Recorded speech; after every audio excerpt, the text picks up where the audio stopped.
السلام علیکم ورحمۃ اللہ وبرکاتہ۔ دوستو، یہ واقعہ ایسے تمام بھائیوں کو غور سے سننا چاہیے جو تجارت میں ناپ تول میں کمی کرتے ہیں، جو غریبوں کا خون چوستے ہیں، جو غریبوں کے مال کو دباتے ہیں، جو غریبوں پر ظلم اور زیادتی کرتے ہیں۔ آج دو واقعے میں آپ حضرات کو سنانے جا رہا ہوں۔ جن لوگوں کو یوں لگتا ہے کہ آج ہم غریبوں کے ساتھ کچھ زیادتی کر کے، کچھ ظلم کر کے، ناپ تول میں کمی کر کے اگر آج ہم اللہ کے عذاب سے بچے ہوئے ہیں تو اس کا یہ مطلب ہرگز نہیں ہے کہ آخرت میں بھی اللہ کے عذاب سے بچ جاؤں گے۔ دو واقعے آپ حضرات کی خدمت میں رکھنے جا رہا ہوں۔ دوستو، غور سے سنیے گا اور ان واقعات کو اپنے تمام دوست احباب میں ضرور شیئر کیجیے گا تاکہ لوگوں کو عقل آئے، ان کو سمجھ میں آئے کہ دنیا چند دنوں کی ہے، یہاں کی رنگینیاں، یہاں کی چمک دمک چند دنوں کے لیے ہے۔ جب آخرت کی زندگی کا سفر شروع ہوگا تو پھر وہاں کے جو اللہ نے عذاب رکھے ہیں وہ بہت زیادہ بھیانک ہے۔ اللہ ہم سب کی حفاظت فرمائے۔ دوستو، ایک دفعہ کا ذکر ہے، حضرت امام مالک بن دینار کسی شخص کی خبر گیری کے لیے گئے۔ دیکھا کہ جس انسان کے پاس گئے تھے وہ بہت زیادہ بیمار ہے، اتنا زیادہ بیمار ہے کہ یوں لگ رہا ہے کہ جیسے بس آخری سانس چل رہے ہیں، دم نکلنے والا ہے، موت کا فرشتہ قریب آ چکا ہے۔ آپ نے اس انسان سے کہا، کلمہ شہادت پڑھو۔ کلمہ شہادت پڑھنے کی تلقین کی، بار بار کہا، مگر اس سے کلمہ پڑھا نہ گیا۔ اب بار بار کوششیں کرتے رہے اور وہ بھی بار بار کوشش کرتا رہا، مگر اس کی زبان سے چند الفاظ کے سوا کچھ اور نکلتا ہی نہیں تھا۔ وہ آپ سے کہنے لگا، حضور، جب میں کلمہ پڑھنے کا ارادہ کرتا ہوں تو آگ کا ایک پہاڑ مجھ پر حملہ کرنے کے لیے آگے بڑھتا ہے۔ آپ نے لوگوں سے پوچھا کہ بھائی یہ کیا کام کیا کرتا تھا؟ تو معلوم ہوا کہ یہ انسان ناپ تول میں کمی کیا کرتا تھا اور دھوکے سے مال دبا لیا کرتا تھا۔ انسان جب حرام مال استعمال کرتا ہے تو اس کی وجہ سے مرنے کے بعد اس کو اس کی قبر میں عذاب دیا جاتا ہے۔ اس انسان نے لوگوں پر زیادتی کی تھی، لوگوں کا مال دبایا تھا، حرام طریقے سے کمایا تھا، تو آج اس کی زبان پر کلمہ جاری نہیں ہو رہا تھا۔ دوسرا واقعہ علامہ کمال الدین امیر رحمۃ اللہ علیہ نے نقل کیا ہے۔ فرماتے ہیں کہ چند مختلف علاقوں کے آدمی حج کے سفر کے لیے نکلے۔ حج سے فارغ ہو کر جب وہ لوگ واپس آئے تو مکہ مکرمہ سے تھوڑی دور گئے تھے کہ ایک ساتھی کا انتقال ہو گیا، یعنی راستے میں ہی مر گیا۔ ساتھیوں نے قبر وغیرہ تیار کی۔ جب نماز جنازہ ادا کر کے اس کو دفن کرنے کے خیال سے قبر کے پاس لے گئے تو قبر میں ایک سانپ کو غضبناک پھنکار مارتا ہوا پایا، تو اس قبر میں اس کو دفن نہیں کیا، بلکہ آگے چل کر دوسری قبر تھوڑے سے فاصلے پر تیار کی گئی اور اس جنازے کو اٹھا کر اس قبر کے پاس لایا گیا تو دیکھا اس میں بھی سانپ پہلے سے ہی موجود تھا۔ ان لوگوں نے سمجھا کہ شاید یہ سانپوں کی سرزمین ہے، شاید اس قبرستان کے اندر سانپ کچھ زیادہ ہی ہے، اس لیے دفن کرنے کا مشورہ فتویٰ حاصل کرنے کے لیے مکہ مکرمہ پہنچ گئے اور حضرت عبداللہ ابن عباس رضی اللہ تعالیٰ عنہ سے فتویٰ دریافت کیا۔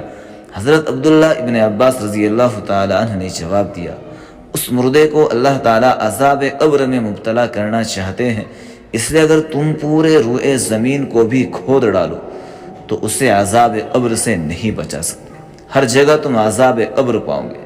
تم لوگ جاؤ اور اس کو اسی حال میں اسی قبر میں دفن کر دو۔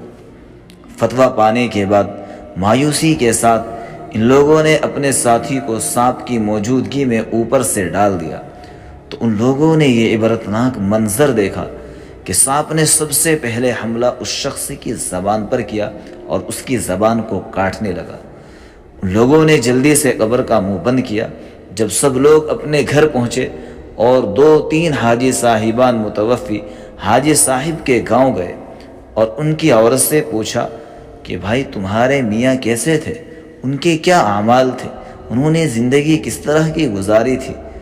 عورت نے جواب دیا، میرے میاں بڑے نمازی تھے، روزے دار تھے، زکوٰۃ کے پابند تھے، اور حج تو وہ تمہارے ساتھ ہی کرنے کے لیے گئے تھے۔ ان کے سارے کام بڑے اچھے تھے، لوگوں کے ساتھ اچھا برتاؤ کیا کرتے تھے، وقت پر نماز پڑھ لیا کرتے تھے، روزہ کبھی نہیں چھوڑتے تھے، اور پوری زکوٰۃ ادا کیا کرتے تھے۔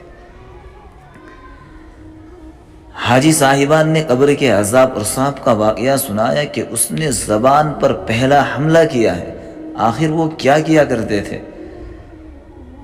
تو عورت نے بیان کیا کہ میرے میاں کی مجھے ایک بات یاد آتی ہے، وہ یہ کہ وہ اکثر تجارت میں ناپ تول میں کمی کیا کرتے تھے، کبھی مال کو بدل کر دے دیا کرتے تھے، اور کبھی مال زیادہ لیتے تھے، کم دیا کرتے تھے، اور کبھی طرح طرح کے ہیلے مال کے اندر اختیار کیا کرتے تھے، یعنی 2 نمبر طریقے سے کمایا کرتے تھے۔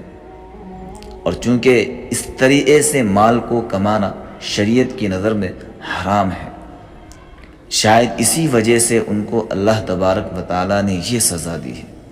دوستو، اس واقعے سے معلوم ہوا کہ عذاب قبر کا مشاہدہ کبھی کبھی اللہ پاک دنیا میں کرا دیتے ہیں تاکہ لوگوں کو عبرت ملے، لوگوں کو نصیحت ملے۔ یہ 2 واقعے دوستو ایسے ہیں، ایک پہلا واقعہ ایسا ہے، اگر ناپ تول میں کمی کریں گے، لوگوں پر ظلم اور زیادتی کریں گے، مزدور کو اس کا حق پورا نہیں دیں گے، تو انجام اللہ نہ کرے ایسا بھی ہو سکتا ہے کہ جب موت کا فرشتہ آئے گا، جب روح نکلنے کا وقت آئے گا، جب انسان بالکل بے بس پڑا ہوا ہوگا، تو اس وقت اللہ تبارک و تعالی کلمے کی توفیق بھی چھین لیں گے۔ اللہ ہم سب کی حفاظت فرمائے۔ اور دوسرا واقعہ یہ ہے کہ اگر خدا نہ خواستہ آج ہم نے کسی کا مال دبا کر، کسی پر ظلم اور زیادتی کر کے ہم مالدار بن بھی گئے، ہم نے دنیا میں اپنی ایک شان و شوکت بنا بھی دی، اپنی ایک امتیازی حیثیت کو پا بھی دیا، تو دوستو جب مریں گے، مرنے کے بعد جب قبر کے اندر جائیں گے، پھر اس وقت قبر کی تنہائی کا، وہاں کے اندھیرے کا، وہاں کے عذاب کا کیسے مقابلہ کر پائیں گے؟ آج اللہ نے ہمیں سمجھ دی ہے، اللہ نے ہمیں دین دیا ہے، ابھی ہماری زندگی کی کچھ سانسیں بچی ہوئی ہے، ہمیں ضرورت اس بات کی ہے کہ ہم ابھی بھی وقت ہے، اس گناہ سے فوراً توبہ کرے، اللہ سے معافی مانگے، اور جو کچھ کر چکے ہیں، اگر کسی کا حق دبایا ہے اس کا حق ادا کرنے کی کوشش کرے۔ اگر آپ نے کسی کا حق دبا لیا اور اس نے برداشت کر لیا، صبر کر لیا، تو اس غلط فہمی میں نہ رہنا کہ آپ نے اس پر ظلم کر کے، اس کو خاموش کر کے سب کچھ پا لیا۔ نہیں، آپ نے سب کچھ پا کر بھی حقیقت میں سب کچھ کھو دیا، اور اس غریب نے سب کچھ کھو کر بھی سب کچھ پا لیا۔ کیوں؟ اس نے اللہ کو پایا اور آپ نے دنیا کو پایا۔ دوستو، اس ویڈیو کو، اس واقعے کو اپنے تمام دوستوں میں شیئر ضرور کرنا۔ ہو سکتا ہے آپ کے کہنے اور سننے سے، آپ کے کسی کو ایک شیئر کرنے سے لوگ اس گناہ سے پاس آ جائے۔ اللہ ہم سب کی حفاظت کرے۔